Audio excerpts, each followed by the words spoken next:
We did it to just warm you guys up. So, good morning, everyone. Let's compete with Lukthe Bhai one more time. Good morning, everyone. Thank you, thank you. Thank you for everyone for coming from such long distance. And we apologize for ones that we could not manage to give accommodation. We had exceptional level of interest for the summit, which is really great to see for us. My first slide is thank you slide. That's not the last slide. We just wanted to thank all of you for kindly coming and joining the summit. So the purpose of the summit is today, sitting in this forum, we would like to say that we are open for business, and we're really committed to win business from all of you. And to do that, we have already thrown Lutfi Siddiqui at you, not literally, but verbally. We'll also throw a Nobel Prize winner at you. We'll do anything to make sure that we win business from you. But first, I would like to take you to future. Let's think about a movie, Back to the Future. Let's go into that set and imagine that we are in 2035. In 2035, how would Bangladesh look like? You'll all be here again. My successor is going to be here presenting. That will be the 10th investment conference for us. And in that conference, we will not be talking about a rising economy, but we'll be talking about a regional manufacturing powerhouse. A country that's connecting east to the west, a bridge that connects Himalayas to Bay of Bengal, a manufacturing hub that is infested by global investors and local investors who are now exporting to the rest of the world. That vision, that imagination is what's driving us today. But it all started actually about 8 months ago. So from the future, let's go back in time to August 5th, 2024. It's a personal story for almost all of us. Unfortunately, I was in Singapore in an investment banking trading room, but my family was here. My wife was on summer holidays. My brother, who came from Cambridge for summer holidays as well, they were all out on the street as part of the protest. So at around noon Singapore time, I asked them, what's going on? What's happening in Dhaka? So what they did was they were part of a crowd. They looked forward, they took a selfie. Sorry, not a selfie, a photo what's ahead of them, and they turned back and took another photo of what's behind them. So this first photo was what was ahead of them, and this one was what was behind them. So we need to digest exactly what happened at that time. The young population, the entire youth, was out on the street, demanding transparency, demanding opportunity, demanding democracy, demanding freedom of speech. And that's what has brought us here today.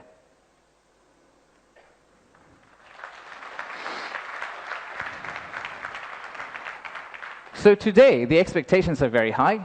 The young population of our country, they're global. Unlike us, they're used to tweeting, they're used to looking at TikTok and looking at Singapore and Bangkok, so they don't want Dhaka to be Dhaka 2.0. They actually want Dhaka to become Singapore and Bangkok in 5-10 years' time. So how do we get there? That's the expectation we have. How do we get to Singapore and Bangkok within 5-10 years? How do we unlock the energy that we got during the August Revolution? How do we harness that energy and convert it into employment generation and industrialization? The story for Bangladesh was always there.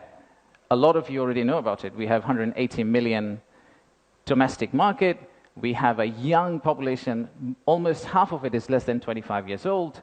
The middle and affluent class is about 35 million people, which is as big as the Malaysian total population. We have many, many other factors that has led to where we are today. And actually, I must say that there are companies who have been here for more than 100 years and have made exceptional returns compared to the global markets. So if you look at some of these companies who have actually operated in Bangladesh for a long, long time, the returns they have got in Bangladesh is actually significantly higher than the global average. And today, we also have a fantastic news that one of our own startups called ShopUp, the news came out about an hour ago in Bloomberg that the Saudi sovereign PIF, their investment arm called Sanabil Investments, they have actually co-led a round of $110 million US, along with Peter Thiel's Valor Ventures, to invest in one of our own startup to go global. So let's give a big round of applause to ShopUp.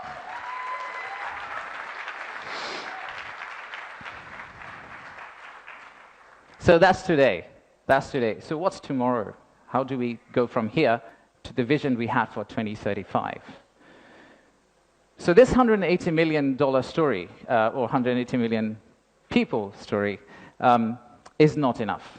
I think we need to redefine market. We believe the market is actually much larger. When we talk about market, we should be talking about a much larger regional market which you could potentially serve out of Bangladesh. You set up your factory here, you export out to all these markets. At the same time, I would expect these markets to set up their factories and push it back to Bangladesh, use the ports of Bangladesh, and potentially export out to the rest of the world. So the narrative that we've had, why invest in Bangladesh, is not really a domestic market 180 million story. It is a regional story, and it's a global story. To further strengthen ourselves, we have decided to enhance our port capacity. In Chittagong area, what you see now, we are actually tripling that within the next few years, which is essentially allow this region to consider Bangladesh as one of the biggest logistical hubs.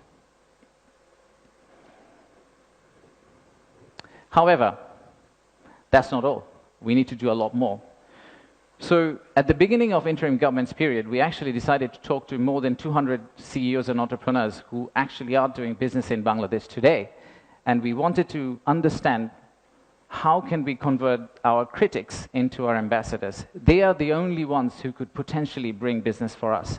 They are the only ones who, if they travel abroad and say Bangladesh is a great place for business, that's when we are likely to get more investment. So we divided all their complaints into two groups, or the solutions that came out of their complaints. The list of challenges are very long. It's from the Earth to the moon and back. But we whittled it down to a few action items, some of which are short-term wins, so some of that you see here, some of which are actually long-term policy reforms that we would like to also undertake and set the direction of travel for the country in the right course so that the incoming government, the next government, the political parties who come and start driving this economy, they can follow the same script for us. I'll give you a few examples. Let's start with, we talked about a true one-stop service. There are two elements of one-stop service. The first one is the human element, and then there is a digital element. In the human element piece, what we have decided to do is we are going to co-locate the primary agencies, the high touchpoint agencies for our investors in one location. So that instead of the investors walking around different ministries, and we have a lot of them in Bangladesh, they all come to one office and they end up meeting everyone. We've also decided, like banks, and I am from banking, I guess that helped, that we are going to set up a relationship management team under BIDA. What it would essentially do is, just like a corporate banking, relationship banking manager, he would hold hand of the investor and walk them around the landing process. Let's take another example. Our friends in National Board of Revenue helped us set up the authorized economic operator. It's essentially the green channel, or widely known as the green channel setup, where if you're a good customer, you are able to circumvent some of the custom checks and fast-track your process through the ports. That has been picked up as one of the biggest challenges that we have, the time it takes to go from your factory all the way to your customer. And finally, let me show you one more example of policy change. So as you all know, there are many government agencies. We also know there's private sector. The dialogue between private sector and government agencies has not necessarily always been the most collegial. So how do we break that apart? The first thing we need to do is to club the government agency into one. We need to show one face. We need to be one outfit for our customers, our investors. And then create a bridge between our private sector and the government of Bangladesh. So what we are planning to do is to set up a private sector advisory council that will actually counsel the head of state directly on a regular basis, essentially voicing the changes that they would want to drive the economy forward. So these are some of the examples of what we are planning to do. And if we are able to do that, we do believe that we will get to the end, the vision we have for 2035.